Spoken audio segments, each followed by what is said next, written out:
Hello friends, இந்த வீடியோவில் நம்ம என்ன பார்க்க போகிறோம்னா, எப்படி ஸ்விங் ட்ரேடிங்க்கு நான் ஸ்டாக்ஸ்லாம் செலக்ட் பண்ணுறேன் அப்படின்றத இந்த வீடியோவில் நம்ம பார்க்க போகிறோம். ஃபஸ்ட்டு என்னோடய வாட்ச் லிஸ்ட் எடுத்துக்கலாம். எடுத்துக்கிட்டு அந்தந்த ஸ்டாக்கில் எந்தெந்த ஸ்டாக்கில் நான் ரெட் லிஸ்ட்டில் ஆட் பண்ணுறேன் ஸ்விங் ட்ரேடிங்க்கு கரெக்டாக இருக்குன்றத இப்போ இந்த வீடியோவில் பார்க்கலாம். ஸ்டாக் ஓப்பன் பண்ணிக்கிறேன். சுதீப் ஃபார்மா இது ஆல்ரெடி நான் இன்னும் ஹோல்ட் பண்ணிட்டு தான் இருக்கிறேன். ஆஃப் பொசிஷன் கிட்டே இருக்குது என்கிட்ட இன்னும். நெக்ஸ்ட்டு ஸ்டாக் இது வேண்டாம். இது ஆல்ரெடி பிரேக் அவுட் ஆகிருக்கு. மறுபடியும் புல் பேக் ஃபேஸில் இருக்குது. இந்த இடத்துல இருக்குது புல் பேக் ஃபேஸில். இந்த ஸ்டாக்கு இப்போ என்னென்ன ஸ்டாக்லாம் இப்போ இந்த ஸ்டாக் பாருங்கள். அதனால் ஆக்சுவலாக இந்த இடத்துல ஒரு பேஸ் ஃபார்ம் ஆகி ஒரு பிரேக் அவுட் கொடுத்துருக்கு. பட் அகெயின் மறுபடியும் அந்த பேஸ் உள்ளே வந்துருக்கு. மறுபடியும் இப்போ கன்சால்டேஷன் ஃபேஸில் இருக்குது. ஒன்ஸ் இந்த இடத்துல வந்து இப்போ கரண்ட் இந்த பிளேஸில் இப்படி ஒரு கன்ட்ராக்ஷன் கொடுத்துட்டு இப்படி ஒரு பிரேக் அவுட் கொடுத்துச்சுன்னா நம்ம இந்த இடத்துல பை பண்ணலாம். ஓகேங்களா? வெயிட் பண்ணி பார்க்கலாம் மறுபடியும் கன்ட்ராக்ஷன் ஆகுதா இல்லையான்னு. அது வரையும் அடுத்த ஸ்டாக் வச்சுக்கலாம். அடுத்த ஓகே, இதில் போய் பார்க்கலாம். கிருஷ்ணா டிஃபென்ஸ் இது ஆல்ரெடி நம்ம போர்ட்ஃபோலியோவில் இருக்கிற ஸ்டாக் தான். அடுத்து டிஎம்பியும் நம்ம போர்ட்ஃபோலியோவில் இருக்கிற ஸ்டாக்கு. இதுவும் எஸ்ஜி அசாத் இன்ஜினியரிங். நம்ம புல்பேக்காக வெயிட் பண்ணிகிட்டு இருந்தோம். பட் புல்பேக்கே கொடுக்காம பிரேக் அவுட் ஆகிடுச்சு. பரவாயில்ல. இந்த மாதிரி ஸ்டாக் சம்டைம்ஸ் வந்து பிரேக் அவுட் கொடுத்துட்டு மறுபடியும் ஸ்குவாட் ஆகிடும். இந்த இடத்துல ஸ்குவாட் ஆகும், மறுபடியும் உள்ளதை வரும். பட் அதுக்காக ரொம்ப ஃபோமோக்காக நம்ம என்ட்ரணும்னு அவசியம் கிடையாது. அடுத்த ஸ்டாக்கு அப்பல்லோ. இது இன்னும் பேஸ் சரியாக ஃபார்ம் ஆகல, கொஞ்சம் வாலட்டைலாக இருக்குது ஸ்டாக்கும். அடுத்த ஸ்டாக் பார்க்கலாம். ஸ்போர்ட் கிங் இது வந்து ஆக்சுவலாக நான் இந்த ஃப்ரைடே நான் பை பண்ணேன். பட் இது வீடியோ போடுறதுக்கு நான் மறந்துட்டேன், டைம் இல்லை. ஆக்சுவலாக நான் இது எங்கே பை பண்ணேன்னா இந்த இடத்துல இந்த ஒரு பிரேக் அவுட் கொடுத்த உடனே நான் பை பண்ணேன். பட் அகெயின் மறுபடியும் ஸ்குவாட் ஆகிருக்கு. நான் ஆல்மோஸ்ட் 188 ரேஞ்சில் பை பண்ணேன் இந்த இடத்துல. கரெக்டாக 10th ஜூலை அன்றைக்கி லாஸ்ட் ஃப்ரைடே நான் பை பண்ணியிருந்தேன். பட் இது பிரேக் அவுட் ரொம்ப ஸ்ட்ராங்காக. ஐ திங்க் நான் நாளைக்கு எக்ஸ்பெக்ட் பண்ணுறேன் இந்த மாதிரி ஒரு பிரேக் அவுட் கொடுக்கும் அப்படின்னு. லெட்ஸ் வெயிட் அண்ட் வாட்ச் அப்படின்னு. அடுத்த ஸ்டாக் இதுவும் பேஸ் ஃபார்ம் ஆகிட்ட இருக்குது. இதுதான் நமக்கு வந்து பிவோட் பாயிண்ட்க்கு மாதிரி வரும். இந்த இடத்துல மறுபடியும் இந்த இடத்துல கொஞ்சம் கன்ட்ராக்ஷன்லாம் நடந்துச்சுன்னா மறுபடியும் பிரேக் அவுட் கொடுத்துச்சுன்னா நம்ம இந்த ஸ்டாக் கொஞ்சம் ஃபோக்கஸ் பண்ணலாம். ஆல்ரெடி இது கொஞ்சம் இந்த ஸ்டாக் கொஞ்சம் வாலட்டைலாக இருந்திருக்கு பிரேக் அவுட் சைடில். அதனால இதுவும் பை பண்ண முடியாது. மெட்ரோபோலிஸ் ஆல்ரெடி ஒரு இடத்துல நம்ம பை பண்ணியிருந்தோம். அகைன் ஸ்டாப்பில் ஃபிட் ஆகிடுச்சு. மறுபடியும் ஒரு பேஸ் ஃபார்ம் ஆகிருக்கு. கொஞ்சம் இதுவும் வாலட்டைலாக தான் இருக்குது. சரி, வெயிட் பண்ணலாம். இந்த ஸ்டாக்குமே வாட்ச் லிஸ்ட்லேயே இருக்கட்டும். ஒனிடா இது வந்து நான் ரெட் லிஸ்ட்டில் ஆட் பண்ணியிருக்கிறேன்.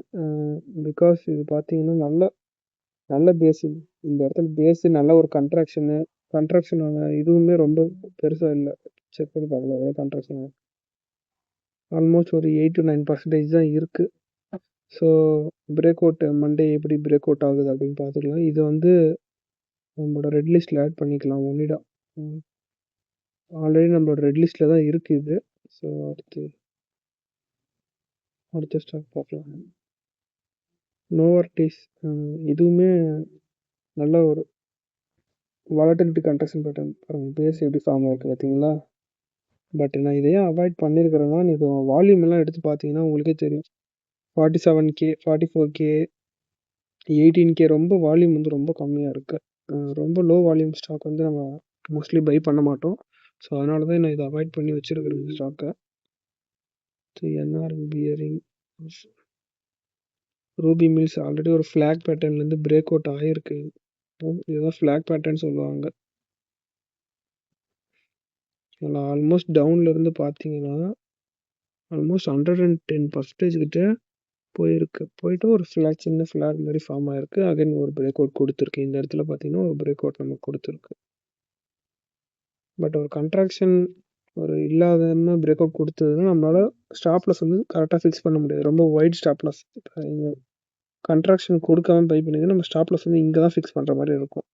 இங்கே ஃபிக்ஸ் பண்ணோன்னா ஆல்மோஸ்ட் வந்து to 15% கிட்ட இருக்கும் ஸ்டாப் லாஸ். பார்த்தீங்கன்னா 11% கிட்ட ஸ்டாப் லாஸ் இருக்குது. அவ்வளோ பெரிய ஸ்டாப் லாஸ் நம்ம ப்ளேஸ் பண்ண மாட்டோம். எவ்வளோக்கு எவ்வளோ ஸ்டாப் லாஸ் கம்மியாக ப்ளேஸ் பண்ணுறோமோ அவ்வளோக்கு எவ்வளோ நம்ம ப்ராஃபிட்டபிலிட்டி நமக்கு ஹையர் சான்ஸ். ஓகேங்களா? லென்ஸ் கார்ட்டுமே ரொம்ப வாலட்டிலிட்டி தான் இருக்குது. இந்த இடத்துல உங்களுக்கு பார்த்தீங்கன்னா இந்த இடத்துல ஒரு பேஸ் பை பண்ணியிருந்தால் நம்ம இந்த இடத்துல பை பண்ணியிருக்கணும்.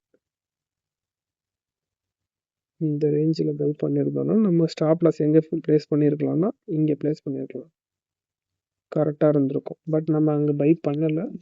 ஸோ நோ ப்ராப்ளம், நம்ம அடுத்த ஸ்டாக் பார்க்கலாம். MMFL இந்த ஸ்டாக்குக்கும் நான் வெயிட் பண்ணிட்டு தான் இருந்தேன். பட் இன்னும் கன்ட்ராக்ஷன் நடக்கும் அப்படின்னு வெயிட் பண்ணேன். பட் அதுக்குள்ளே பிரேக் அவுட் கொடுத்துருச்சு. அடுத்த ஸ்டாக் வந்து CP ப்ளஸ். அடுத்தது DD. இது ஒரு ஃப்ளாக் பேட்டர்ன், இதுவுமே ஸ்ட்ரெயிட் ஃப்ளாக் பேட்டர்ன் தான்.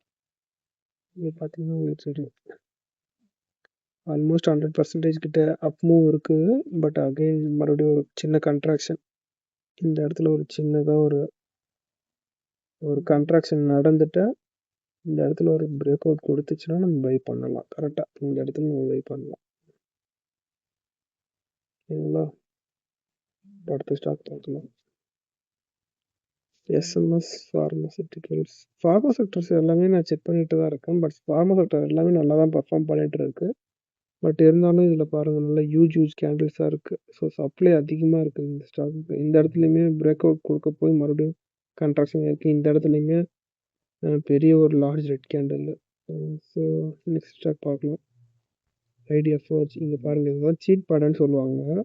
இந்த இடத்துல பிரேக் அவுட் கொடுத்துருக்கு. பட் நான் பை பண்ணுறதுக்கு மிஸ் பண்ணிட்டேன். இந்த இடத்துல ஆக்சுவலாக பை பண்ணியிருக்கணும். பட் இந்த இடத்துல நான் மிஸ் பண்ணிட்டேன். எதுனாலன்னு தெரியல, நான் பார்க்கல.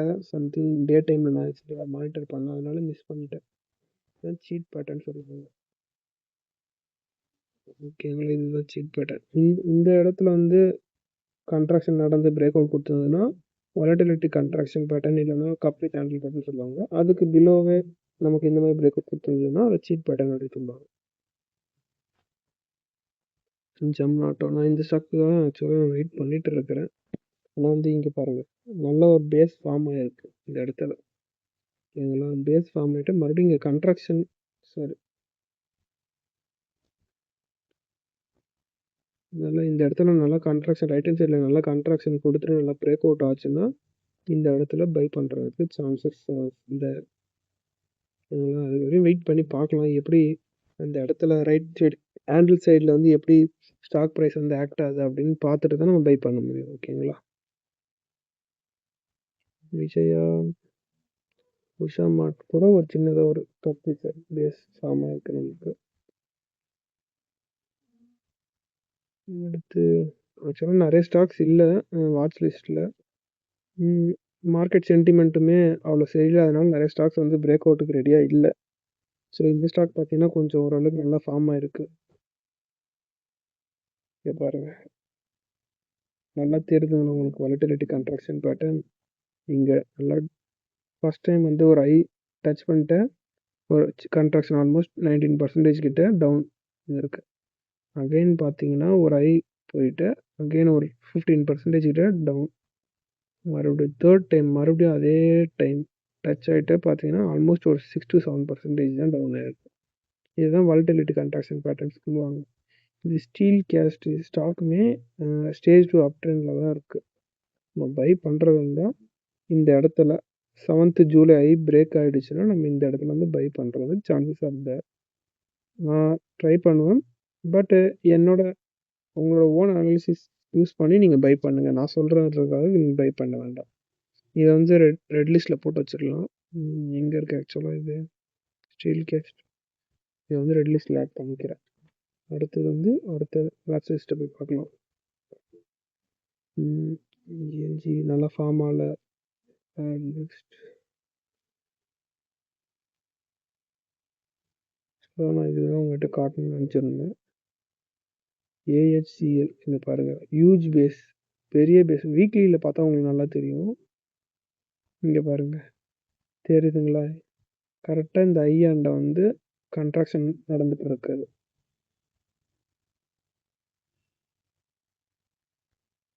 அதே மாதிரி வால்யூமே பாருங்கள், ஏறும்போது நல்லா பிக் வால்யூம்ஸு, இறங்கும்போது பார்த்தீங்கன்னா, நல்லா கம்மி வால்யூம்ஸ் எல்லாமே இவ்வளோ கம்மியா இருக்கு பாருங்க. அப்போனா என்ன அர்த்தம்னா, சப்ளை கம்மியா வருது, டிமாண்ட் இருக்குது இந்த ஸ்டாக்குக்குன்னு அர்த்தம். வெயிட் பண்ணி பார்க்கலாம். எப்படி ஸ்டாக் வந்து ஆக்ட் ஆகுது அப்படின்னு.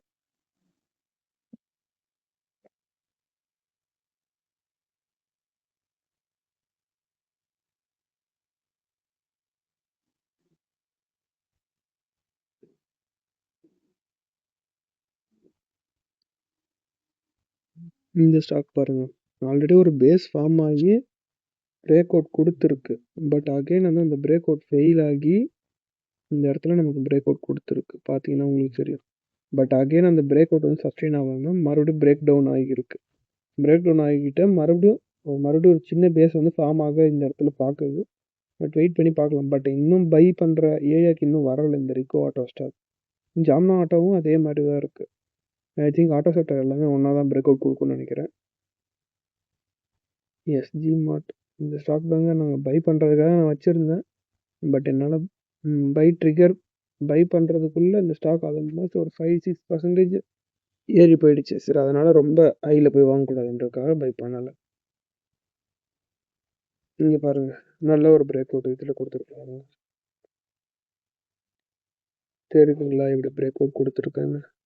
ஸ்டாக் இறங்கியிருக்கு. இந்த இடத்துல பார்த்தீங்கன்னா தெரியும், இறங்கியிருக்கு. ஆல்மோஸ்ட் 18% இறங்கியிருக்கு.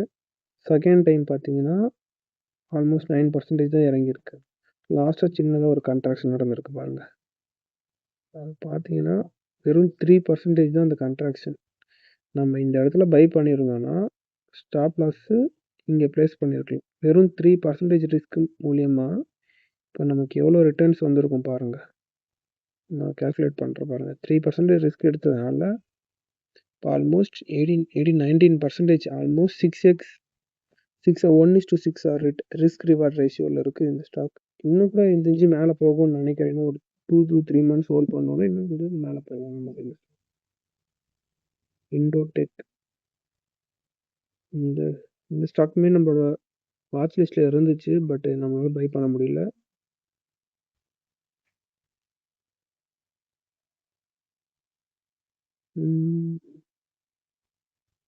இப்போ கேஆர் தான் நம்மளோட ப்ரியாரிட்டி லிஸ்ட்டில் இருக்க நம்பர் 1ல். பட் ஜூலை மட்டும் நாளைக்கு பிரேக் அவுட் ஆகிடுச்சுன்னா கண்டிப்பாக நான் பை பண்ணுவேன் இந்த ஸ்டாக் வந்து. பை பண்ணேன்னா கண்டிப்பாக நான் உங்களுக்கு அப்டேட்டும் நான் பண்ணுறேன் என்னோடய வீடியோவில். அவ்வளோதான் ஃப்ரெண்ட்ஸ். டோட்டலாக மொத்தமாக இவ்வளோ தான் வாட்ச் லிஸ்ட்டில் இருக்குது. இந்த ஸ்டாக்ஸ் மட்டும்தான் இப்போதைக்கு. நான் மண்டே என்னென்ன ஸ்டாக்ஸ் நான் பார்ப்பேன்னா எக்ஸ்ட்ராவாக ஆல்ரெடி போர்ட்ஃபோலியோ இல்லாத ஸ்டாக் வந்து ஒனிடாவும் ஸ்டீல் கேஸ்ட்டும் மட்டும்தான் இருக்குது. அண்ட் கேஆர்என்லேருந்து பை ஆர்டர் வந்து நான் ப்ளேஸ் பண்ணலான்னு இருக்கிறேன். ஒன்ஸ் அந்த பிரேக் ஆச்சுன்னா. மற்றபடி மொத்தமே ஒரு டோட்டலாகவே 3 ஸ்டாக்ஸ் தான் இருக்குது நம்மளோட ப்ரியாரிட்டி வாட்ச் லிஸ்ட்டில் வந்து. ஓகேங்களா? இப்போ இது மட்டும்தான் மண்டே வந்து ஃபோக்கஸ் லிஸ்ட்டில் இருக்குது. மற்ற ஸ்டாக்ஸ் எல்லாமே டோட்டலி அவாய்டபிள் ஃப்ரெண்ட்ஸ். தேங்க்யூ.